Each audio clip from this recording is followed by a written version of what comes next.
Now, sources have been hinting at an early election for a while now. So, from your understanding, what was the rationale behind the election call?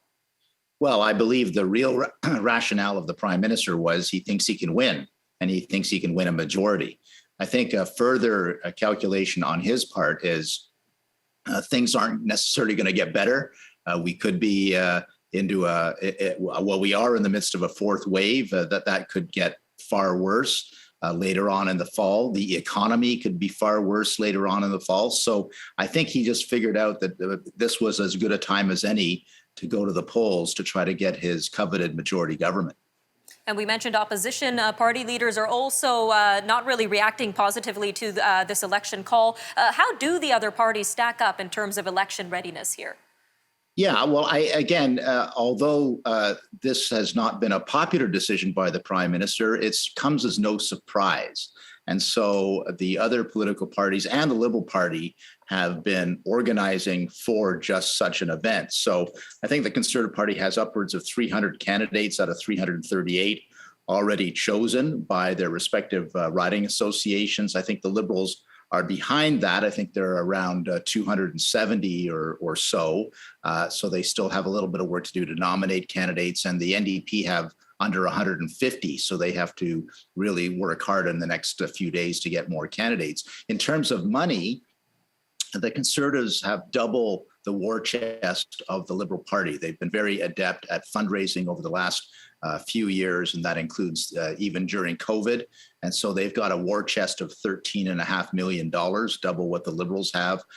The NDP and the Green Party parties are well behind that. So I think the Conservative Party is in a good position, but of course they have to win the votes of Canadians. So that's their next job. Let's dig into the campaign strategies now, Tony. What is each party likely to highlight as its unique selling point for voters? Well, the Conservative Party has as their sort of tagline, secure the future, which tells you a little bit about what their strategy is. Incidentally, they just released a 160-page platform today. And there's a lot of detail in there. I've skimmed through it right now. I haven't gone through it in major detail. We'll be doing so.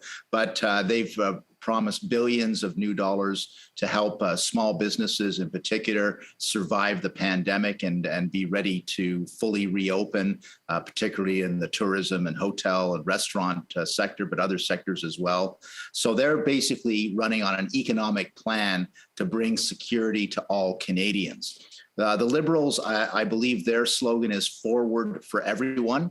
And again, that tells you a little bit about what their strategy is. They want to be inclusive. They want to move forward on their agenda that they've already enunciated in Parliament with their most recent budget. So that means childcare, housing, reconciliation for Indigenous, the environment, and so on. The NDP message is really interesting.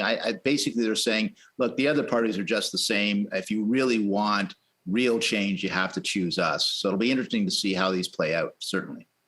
Now, considering that this election is being called during the summer as Canada has entered the fourth wave of the COVID-19 health crisis, how will these factors impact the election overall?